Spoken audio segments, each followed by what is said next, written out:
সদস্য হিসেবে বাংলাদেশ সরকারের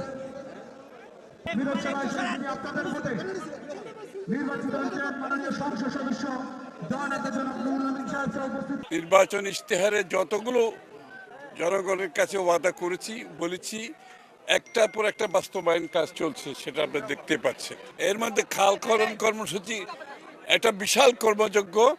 সমস্ত বাংলাদেশে 20,000 কিলোমিটার খাল খনন করা হবে, 20,000 কিলোমিটার, এবং আগামী 6 মাসের মধ্যে 1200 কিলোমিটার আমাদেরকে সম্পন্ন করতে হবে।